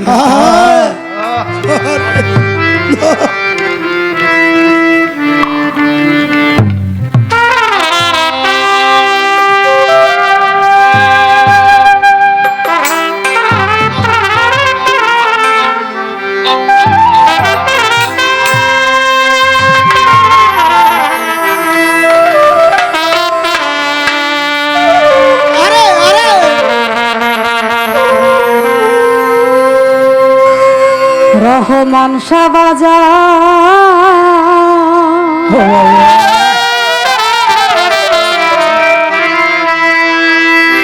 আমি থাকবো তোমার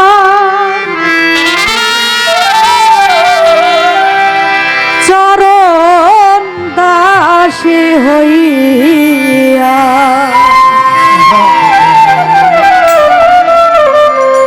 আমার পাপী দেহ শীতল করব ও গুরুজি শীতল করব পাপী দেহ শীতল করব রহমান শাহ চরণ পরশিয়ারে দরদি থাকবো তোমার চরণ দাসী হইয়া জনমে জনমে রে দরদি থাকবো তোমার চরণ দাসী হইয়া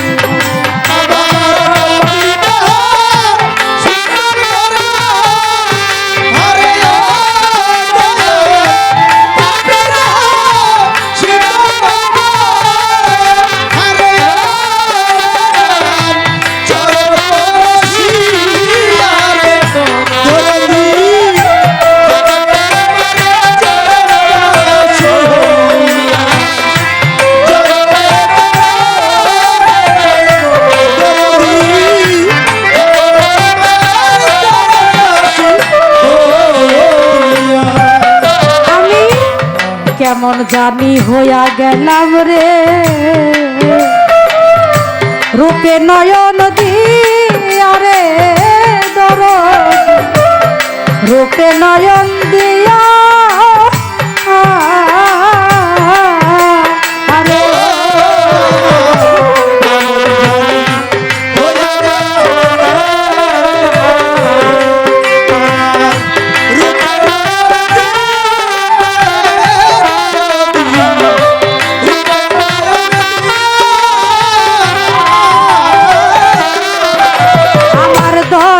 গুরু কেমন জানি হইয়া গেলাম রে রূপে নয়ন দিয়া রে রহমান শাহ রূপে নয়ন দিয়া দুই নয়নে দেয় না বলো আরে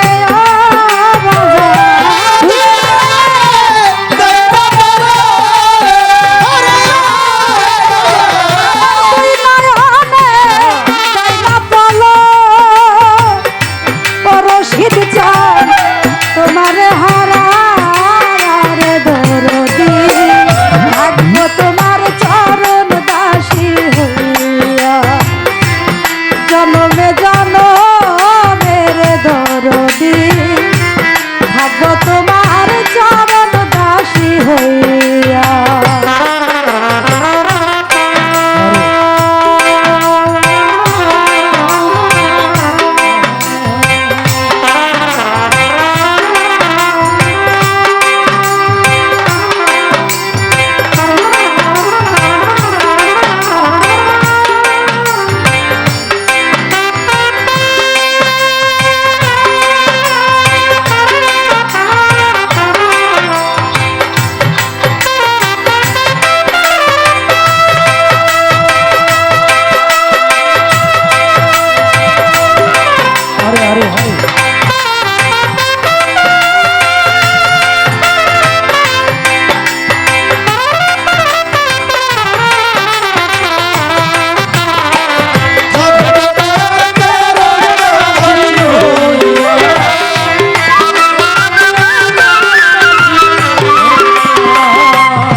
কাঙ্গালের ধন গো তুমি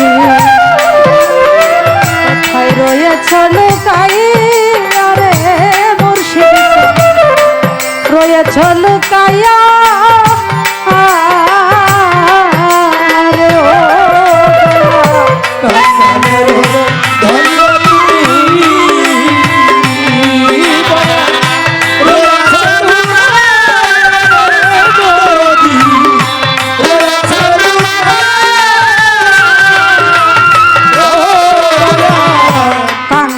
মায়ের ধন গো তুমি আরে কোথায় রয়েছ লুকাইয়া রে মুর্শিদ চান রয়েছ লুকাইয়া বাজান আমি দাসী আছি তোমার ও দয়া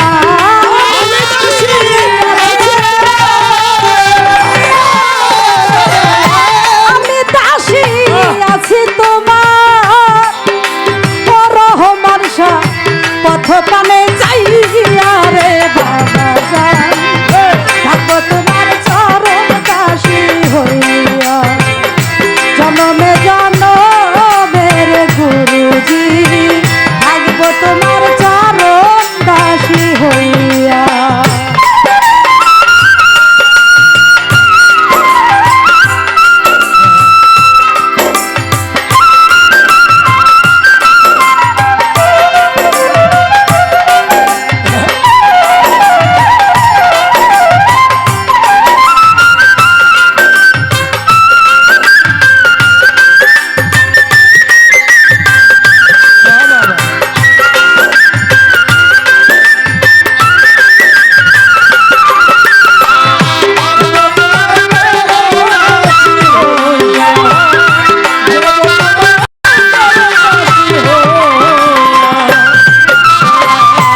আবার যদি পাঠাও ভগে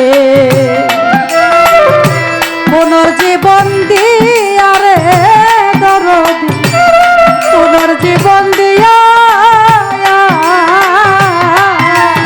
ও দয়া আবার যদি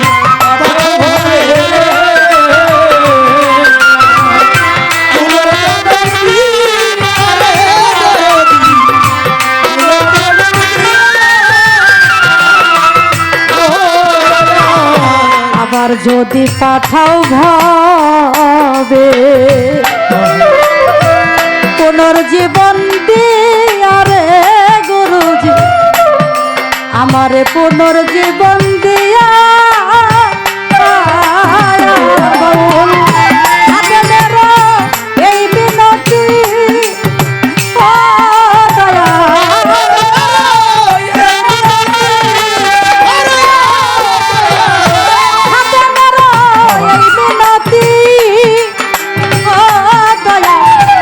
যাই যে রাখি আরে বাবা থাকবো তোমার চরণ দাসী জনমে জনমের দরদি থাকবো তোমার চরণ দাসী হইয়া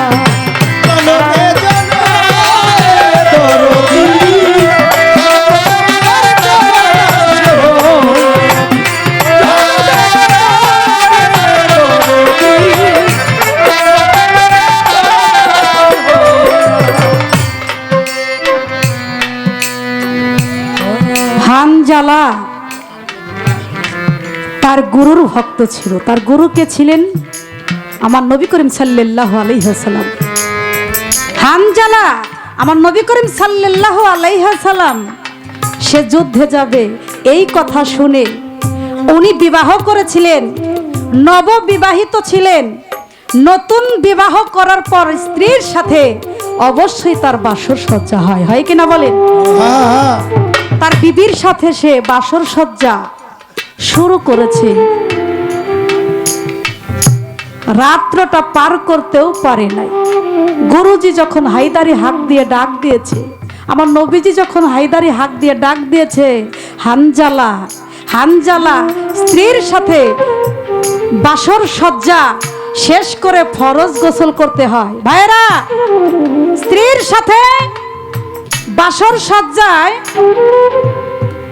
শেষ করে ফরজ গোসল করতে হয় ফরজ গোসল শেষ না করে সে আমার নবীর সেই ডাকে চলে গেলেন আমার নবীজি সেই যুদ্ধে অনেক বড় কাফেলার মধ্য দিয়ে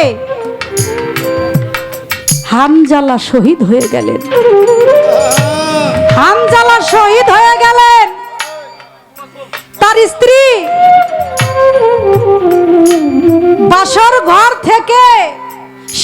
গিয়ে বললেন তুমি যেও না, তারপরেও স্বামী ওখানে গিয়ে শহীদ হয়েছে এই কথা জেনে বিবি কাঁদতে কাঁদতে আমার নবীর কাছে সেই ময়দানে, যুদ্ধের ময়দানে গিয়ে সেজদা দিয়ে পড়ে গেছে। আমার নবীর কাছে গিয়ে বলতেছেন, হুজুর আপনি তো জানেন বাসর সজ্জা করার পর ফরজ গোসল করতে হয়। আমার স্বামী ফরজ গোসল শেষ না করেও আপনার যুদ্ধের কথা শুনে চলে এসেছে, সে শহীদ হয়ে গেছে এই পৃথিবীতে, সে আর নাই।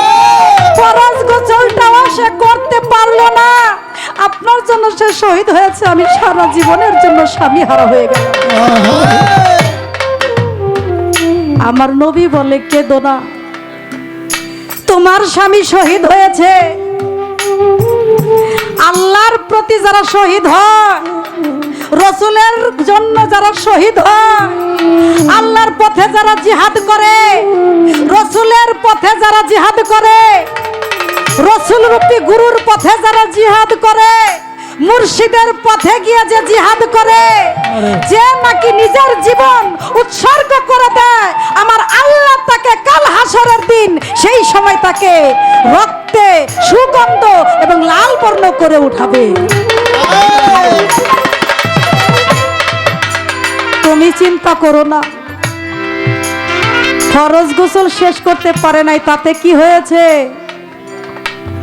যেই ভূমিকা হানজালা ভক্ত হিসাবে পালন করছে, আমার আল্লাহ সন্তুষ্ট হয়ে গেছে তার প্রতি।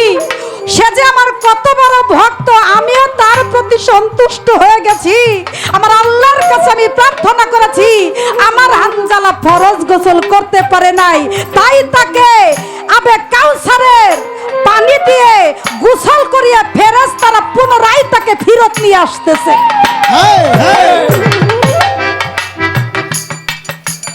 ফেরেশতারা গোসল করিয়ে নিয়ে আসতেছে, তুমি কেঁদো না। তাহলে একজন গুরু ইচ্ছা করলে পরে কত কিছুই করতে পারেন, একটা ভক্তের মনোবাঞ্ছা পূর্ণ করতে পারেন। একজন ভক্ত যদি সত্যি সত্যি গুরুর পথে শহীদ হয়, ওই ব্যক্তির কখনো মৃত্যু হয় না, সে অমৃত সুধার মতো হয়ে যায়, অমর হয়ে যায় বাবা। তাই সকলের শ্রীচরণে আমার ভক্তি থাকবে, আমার গুরুর আসনে আমার ভক্তি থাকবে। দয়াল, আমার ভক্তি যেন বৃথা না যায়।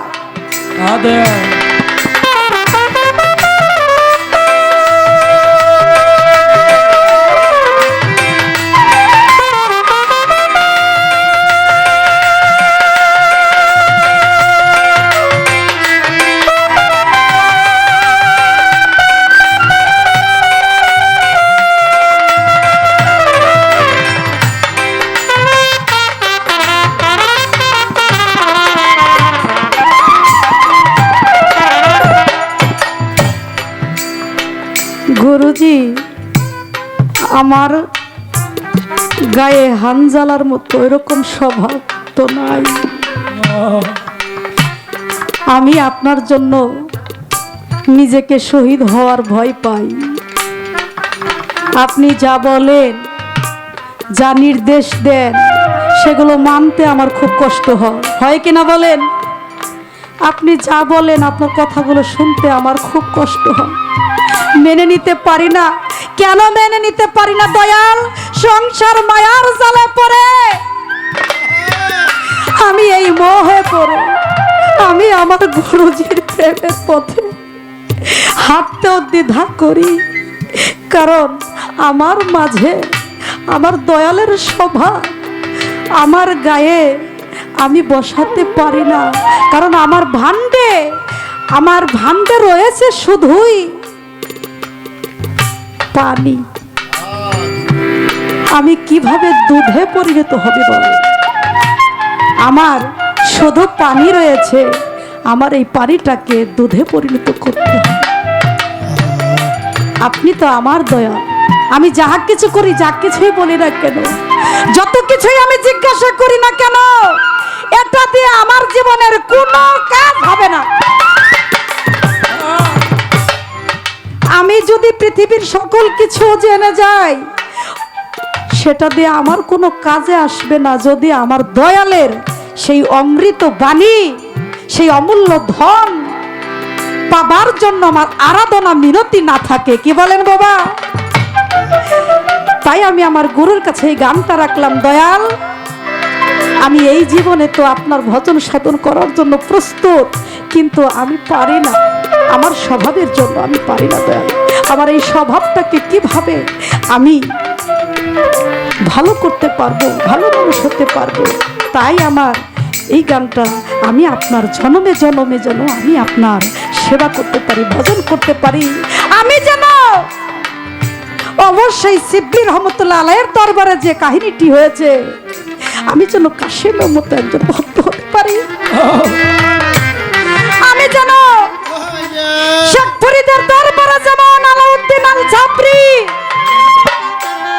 তার মা তাকে দিয়েছিলেন, আমার ছেলেটার একটু মানুষ করে দিও ভাই, কারণ আলাউদ্দিন আল জাবরির বাড়ির অবস্থা খুব খারাপ ছিল,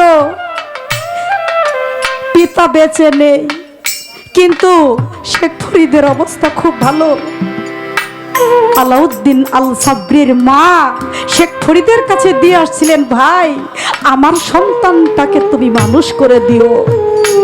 সেদিন যখন নিয়ে গেলেন শেখ ফরিদ এই শর্তে তাকে রেখেছিলেন, তোমার ছেলে আমাকে দিতে পারো, কিন্তু তোমার ছেলে আমার বাড়ির বড় ডিউটি করতে হবে। কি ডিউটি? আজ থেকে এই বাড়ির সমস্ত চাবি, সমস্ত কাজকর্মের ভার তোমাকে দেওয়া হলো, তুমি শুধু আমার বাড়িতে যত ভক্ত আসে কান মেহমান আসবে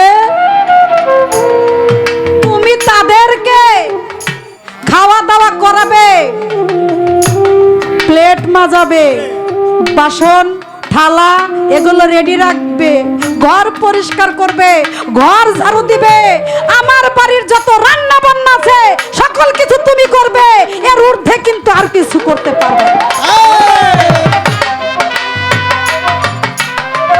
এক শর্তে রাজি, এক শর্তে রাজি যে ঠিক আছে আমি আমার শেখ ফরিদের দরবারে রয়ে গেলাম।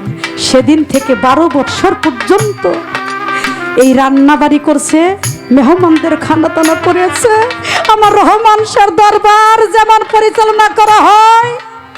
আমার এক ভাই পরশালী দেওয়ান সাহেবের ছাত্র ভক্ত, সে আমারে দেখলাম আসার সাথে সাথে এক যে খানা দানা থেকে শুরু করে আমি কোথায় বসবো কি করব, সে যে এই যে একটা আদর আপ্যায়ন করলো, এটাই কিন্তু ইবাদত। দয়ালের দরবারে কিন্তু এটাই শ্রেষ্ঠ ইবাদত। আলাউদ্দিন আল জাবরিও কিন্তু ওই ইবাদত করতে করতে 12টি বছর পূর্ণ হয়েছিল। 12 বছর পরে আলাউদ্দিন আল জাবরির মা বলেছিল, আমি 12 বছর আগে আমার সন্তানটাকে দিয়ে এসেছি, একটা নজর দেখে আসি আমার সন্তানটা কেমন আছে।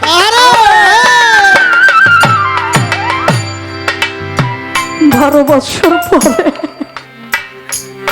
একটা নজর দেখতে চলে গেলেন ভাইয়ের বাড়ি, যে আলাউদ্দিন আল জাবরি বলে ডাক দিলেন, ডাক দিয়ে বললেন, বাবা তুমি আমাকে চিনতে পারো নাই? বলে হ্যাঁ, আপনি তো আমার মা। বলে বাবা তোমার চেহারার অবস্থা এমন কেন? হাত ধরে টানে নিয়ে আমার শেখ ফরিদের কাছে যাইয়া বলতেছে, কারণ মায়ের মনটাই এমনই, সন্তানের জন্য কাঁদে, সন্তানেরও মায়ের জন্য মন অনেক কাঁদে। মা বলেছিল, ও ভাই তোমার বাড়ি আমি আমার সন্তানকে দিয়ে গেছিলাম, গরিব বলে এতিম বলে আমরা তোমার বাড়িতে দিয়ে গেছিলাম, তুমি এই খানা দানাই কাজকর্মের মধ্যে আমার ছেলেরা রেখেছো, আমার ছেলে কি খাইছে না খাইছে একবার কি তার খবর রেখেছো? বলে সত্যি তো আমি তো আলাউদ্দিন আল সাবরি কি খাইছে না খাইছে আমি তো খবর রাখি নাই, ডাক দিয়ে জিজ্ঞেস করি, ও বাবা চাবি তোমার কাছে, সব দায়িত্ব তোমার কাছে, সকল দায়িত্ব পেয়েও তুমি খাও নাই কেন? বলে বাবা আপনি তো আমার মুর্শিদ, আপনি তো আমার দয়া, আপনার দরবারে মা যেদিন দিয়ে গেছিলেন সেদিন বলছিলেন তুমি আমার বাড়ির ডিউটি করবা, মেহমানদের খাওয়া দাওয়া খাওয়াইবা।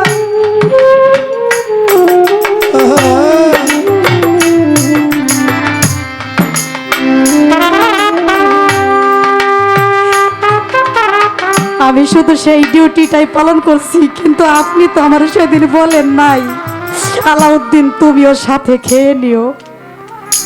আমি 12 বছর পর্যন্ত আপনার এই হুকুম তামিল করেছি, আমি একদিনও খাই নাই, কারণ আপনার নামের গুণগান গাইতে গাইতেই ওইটাই আমার খাদ্য হয়ে গেছে।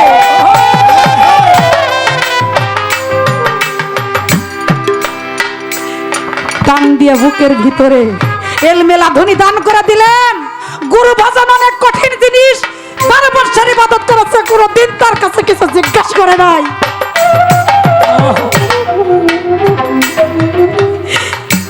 গুরু বড় অমূল্য ধন, যে চিনেছে তার অনেক কিছু হয়েছে, যে চিনে না তার কিছুই হয় না। এই জগতে যার গুরু মুর্শিদ হারাইছেন, যে ব্যক্তি গুরুর কাছ থেকে ভালোবাসা পাইছেন, সেই জানে গুরু কেমন ধন। যে করে নাই সে কোনদিন বাবা বুঝে না। আমার শেখ ফরিদ বোনকে বলে, বোন তুমি দুঃখ করো না, আমার দরবারে এসে তোমার ছেলে কোনো কিছু খাই নাই, আমার হুকুম তামিল করছে, আমার নামের সুতা পান করেছে। তুমি কি জানো আলাউদ্দিন আল সাবরি আরো 12 বছর ইবাদত করার পর সে আউলিয়া হয়েছে। সুবহানাল্লাহ। তাকে আউলিয়া বানাইয়া দিছে, তার নিজের কর্ম অনুসারে আউলিয়া হয়ে গেছে, তার মায়েই জানে না। তাইলে গুরু ভজন অনেক কঠিন জিনিস, সহজে গুরু ভজন হয় না। তাই ওইরকম ভক্ত কি বাবা সবাই হতে পারে? আমি আমার গুরুর কাছে শুধু এই আরজিটাই রাখলাম, আমি যেন আলাউদ্দিন সাবরির মতো না হতে পারলেও আমি যেন তার কাছাকাছি একটু আপনার পাশে থাকতে পারি। রহমান শাহ দরবারে হাজার হাজার ভক্ত এসেছে, সবাই খেলাপথ পায় না, যার যার কর্ম দিয়ে সেই টাইটেল পায়। আবার যদি পাঠাও ভাবে পুনর্জীবন দিয়া, পুনর্জীবন দিয়া আরে রশিদ বাবা, আমার যদি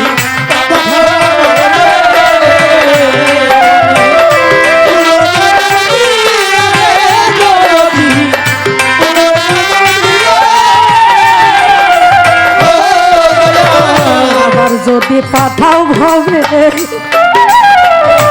পুনর্জীবন দিয়া রশিদ বাবা, পুনর্জীবন দিয়া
আমি থাকবো রশিদ বাবার রহমান সরসর দাসী হয়ে।